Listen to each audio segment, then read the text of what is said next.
అందరికీ నమస్తే. రాత్రి మంత్రి పొన్నం ప్రభాకర్ గారితోన మన నిరుద్యోగులు అంటే నిన్న మొన్న డిమాండ్ చేస్తున్న వాళ్ళు ఈ పోస్ట్పోన్ చేయాలని కొందరు, లేకపోతే గ్రూప్ 1లో 1:100 పిలవాలని, డిఎస్సి రేపే డిఎస్సి స్టార్ట్, ఆ డిఎస్సి వాయిదా వేయాలని, గ్రూప్ 2 గ్రూప్ 3 పోస్టులు పెంచాలని, పోస్ట్పోన్ చేయాలని డిమాండ్ చేస్తున్న వాళ్ళందరినీ ఎట్లకేలకు మంత్రి పొన్నం ప్రభాకర్ గారు కలిసినారు. రాత్రి వీళ్ళే అపాయింట్మెంట్ తీసుకొని చాలుకలు ట్రై చేస్తున్నారు. ఆ రోజు రేవంత్ రెడ్డి గారు చెప్పినప్పటి నుంచి ట్రై చేస్తున్నారు పొన్నం ప్రభాకర్ గారి అపాయింట్మెంట్ కోసం. చాలాసార్లు ఫోన్ ఎత్తలేదని చెప్పిండ్రు, బట్ ఆయనకున్న పని ఒత్తిడిలో ఆయన ఫోన్ ఎత్తకపోవచ్చు బహుశా. కానీ రాత్రి అయితే ఎటకేళ్ళకి కలిసినారు. రాత్రి మీటింగ్ అయింది. పొన్నం ప్రభాకర్ గారు ఉన్నారు, ఇక్కడ తెలంగాణ విడలన్న ఉన్నారు. వీళ్ళందరినీ మీరు గుర్తుపడతారు, నేను చెప్తా వీళ్ళందరూ ఎవరో. ఈమె పేరు సింధురెడ్డి, ఈయన పేరు మహేందరు. ఇక వీళ్ళంతా ఆందోళన చేసిన వాళ్ళే. వీళ్ళంతా బాగా ట్రోల్ అయినరు. ఇప్పుడు పొన్నం ప్రభాకర్ గారితో కలిసి మాట్లాడుతున్నారు.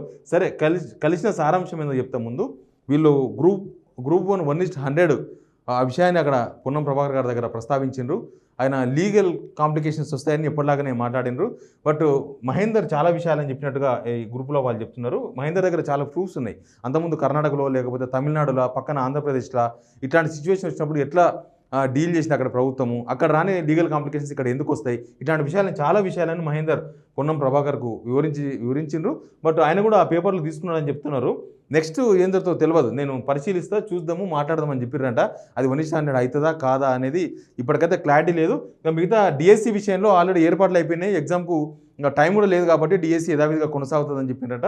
ఇంకా మిగతా గ్రూప్ 2 గ్రూప్ 3 ఈ 2 పోస్టుల విషయంలో 2 పెంచి పోస్ట్పోన్ చేస్తామని కూడా పొన్నం ప్రభాకర్ గారు హామీ ఇచ్చారట. ఇంతవరకు ఓకే, కానీ నిరుద్యోగుల ఇష్యూను ప్రభుత్వం ఎట్లా దాన్ని డైవర్ట్ చేయాలనుకున్నది, లేకపోతే వీళ్ళ మీద ఎట్లా రాజకీయ రంగు పులిమిందో మనం చూసినాం. ఆ విషయాన్ని మీకు చెప్పే ప్రయత్నం చేస్తా. ఇక్కడ మాట్లాడుతున్నదే సింధురెడ్డి అండ్ మహేందర్, మిగతా అందరు ఉన్నారు కదా. మొన్నటిదాకా కాంగ్రెస్ సోషల్ మీడియా చేసిన ప్రచారం ఇది. ఏమని? పల్స్ ఆఫ్ తెలంగాణ అనేది వాళ్ళదే. నేను ఇంతకుముందే చెప్పిన మీకు. నేను ఇంకో ఇక్కడ చూడండి, నిరుద్యోగుల ముసుగులో కేటీఆర్ టీం రియాజ్ సార్ పెట్టుకున్న స్టేటస్ ఇది. స్టేటస్ పెట్టుకున్న రియాజ్ సార్ తెలుసు కదా మీకు ఎవరు, ఆయన్నే వీళ్ళందరినీ అది చేసింది. ఇగో అప్పుడు కేటీఆర్ కలిసింది కదా, మహేందర్ ఇక్కడ ఉన్నాడు, సింధురెడ్డి అనే అమ్మాయి కూడా ఇక్కడనే ఉంటుంది, ఎక్కడో దగ్గర ఇక్కడ ఉంది అమ్మాయి. ఇట్లా వీళ్ళని చూపించి ఇగో ఇక్కడ ఒక రౌండ్ వేసిండ్రు, ఇక్కడ ఒక రౌండ్ వేసిండ్రు. తర్వాత డైరెక్ట్ రేవంత్ రెడ్డి గారే మాట్లాడారు కదా, వీళ్ళు కేటీఆర్ చేపిస్తున్నాడు ఇదంతా, ఈ ఉద్యమం అంతా, ఈ ఆందోళన అంతా కూడా కేటీఆర్ చేపిస్తున్నాడు, ఈ ఆందోళన అంతా బీఆర్ఎస్ చేపిస్తుందని చెప్పి ప్రచారం చేశారు కదా. మళ్ళీ ఇదే టీం కదా ఇప్పుడు పొన్నం ప్రభాకర్ గారితో కలిసింది. దాని ఎట్లా మీరు చూస్తారు? పొన్నం ప్రభాకర్ కలిసింది కూడా వీళ్ళే కదా. పొన్నం ప్రభాకర్తో కలిసినప్పుడు మరి వీళ్ళు బీఆర్ఎస్ వాళ్ళని మీకేం గుర్తు రాలేదా? అంతకుముందు వీళ్ళు సోషల్ మీడియాలో ప్రచారం చేసింది వీళ్ళే, పొన్నం ప్రభాకర్ గారిని కలిసింది వీళ్ళే. ఎలక్షన్స్కు ముందు రేవంత్ రెడ్డి గారిని, ఆ తర్వాత పార్టీ అప్పుడున్న ఇన్ఛార్జ్ ఠాకరేను, తర్వాత మదియాసి గౌడ్ను, ఆ ఫోటోలు కూడా వచ్చినాయి కదా వీళ్ళు కలిసినట్టు.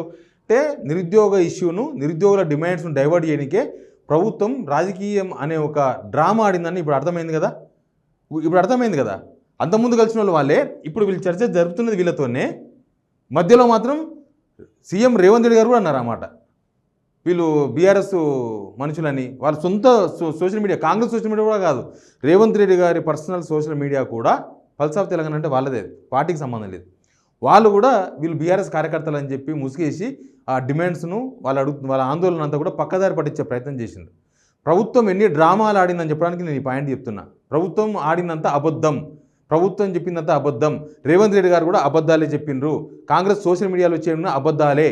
దీన్ని బట్టి చూస్తే మనకు అర్థమైంది కదా, వీళ్ళు బీఆర్ఎస్ సోషల్ మీడియా, బీఆర్ఎస్ కార్యకర్తలు అయితే కేటీఆర్ పక్కన కూర్చున్నది నిజానికి ఎలక్షన్ ముందు, అసెంబ్లీ ఎలక్షన్ ముందు టీ హబ్లో. అప్పుడు కూడా వాళ్ళ డిమాండ్స్ కోసమే. అప్పుడు ప్రభుత్వంలో ఉన్నారు, కలవద్దా? ఇప్పుడు మీ ప్రభుత్వంలో మీ మంత్రి ఉన్నారు, ఇక్కడ కలిసిండ్రు కదా, సేమ్ అప్పుడు కూడా వాళ్ళు అట్లే కలిసిండ్రు. మా డిమాండ్స్ ఇది, పేపర్ లీక్ అయిపోయినాయి, గ్రూప్ 2 వాయిదా వేయాలి డిమాండ్ ఉండే, నోటిఫికేషన్లు వేయండి అని ఒక డిమాండ్ ఉండే ఆ ప్రభుత్వం ముందు. అప్పుడు వాళ్ళు కలిసి మాట్లాడినరు. ఆ ఫోటోల ముందర పెట్టి వీళ్ళు టీఆర్ఎస్ వాళ్ళు, వీళ్ళు బీఆర్ఎస్ వాళ్ళు, వీళ్ళు అని వాళ్ళ మీద అబాండం వేసి నిరుద్యోగులకు ఒరే ఎవర్రా మీరంతా తెలంగాణలో కొత్త బిచ్చాగాళ్ళ ఉన్నారు. ఇప్పుడు ఈ కొత్త బిచ్చాగాళ్ళతోనే కదా మీరు మీటింగ్ పెట్టుకున్నది మీ భాషలో, వీళ్ళతోనే కదా రాత్రి మాట్లాడింది పొన్నం ప్రభాకర్ గారు.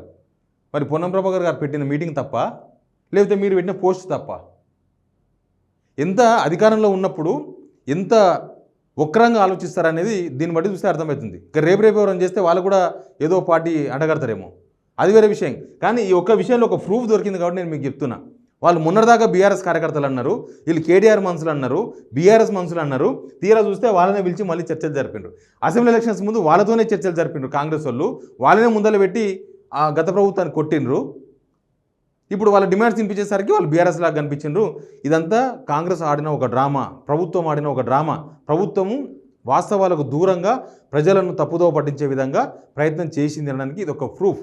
వీళ్ళను బీఆర్ఎస్ కార్యకర్తలు అన్నప్పుడు నిజంగా ఈ అమ్మాయి చాలా డేర్గా బయటకు వచ్చింది, చాలా ఘోరంగా వ్యవహరించారు.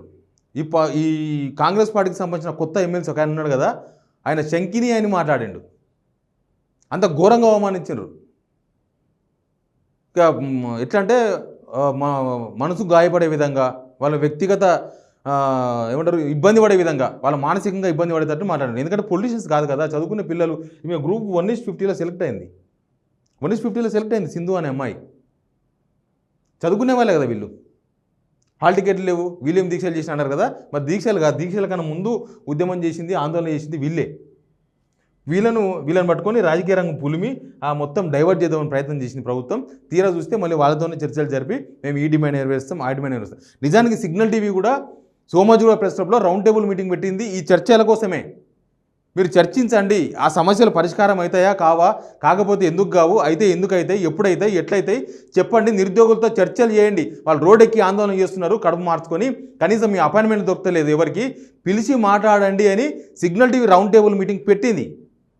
మమ్మల్ని కూడా ట్రోల్ చేసిండ్రు, మేము కూడా బీఆర్ఎస్ అని మమ్మల్ని కూడా టార్గెట్ చేసిండ్రు ఆ విషయంలో. దాని తర్వాతనే మా మీద మమ్మల్ని కొద్దిగా టార్గెట్ చేసిండ్రు. సర్కారు వైపు నుంచి కాదు, రేవంత్ రెడ్డి గారి వైపు నుంచి. సర్కారు అర్థం చేసుకుంటుంది, కాంగ్రెస్ సర్కారు ప్రజాస్వామ్యయుతంగా ఉండాలని వాళ్ళు అనుకుంటారు, ఉండాలి కూడా. అట్లా మొత్తం ఆ ప్రభుత్వం ఆడిన డ్రామా, ప్రభుత్వంలో కొందరు ఆడిన డ్రామాగా మనకి ఇప్పుడు ఈ సిచ్యువేషన్ అంతా చూస్తే మనకు అర్థమైంది. ఎనీవే, నిన్న పొన్నం ప్రభాకర్ గారితో నిరుద్యోగ ప్రతినిధులు జరిగిన చర్చలు సఫలం కావాలని నిజంగానే గ్రూప్ 1 స్టాండర్డ్ కోసం చాలామంది ఎదురు చూస్తున్నారు. ఇక డిఎస్సి ఏమో పోస్ట్పోన్ చేయలేమని వాళ్ళు తెగేసి చెప్పేసిండ్రు. మిగతా గ్రూప్ 2, గ్రూప్ 3 పోస్టులు పెంచి దాన్ని పోస్ట్పోన్ చేయడం, ఇట్లాంటి అన్ని డిమాండ్స్ను ప్రభుత్వం వీలైనంత త్వరగా పరిశీలించాలని వాళ్ళందరూ కోరిండ్రు పొన్నం ప్రభాకర్ గారిని. ఆయన పరిశీలిస్తున్నాడు, ఏం జరుగుతుందో చూద్దాం. Please subscribe signal TV.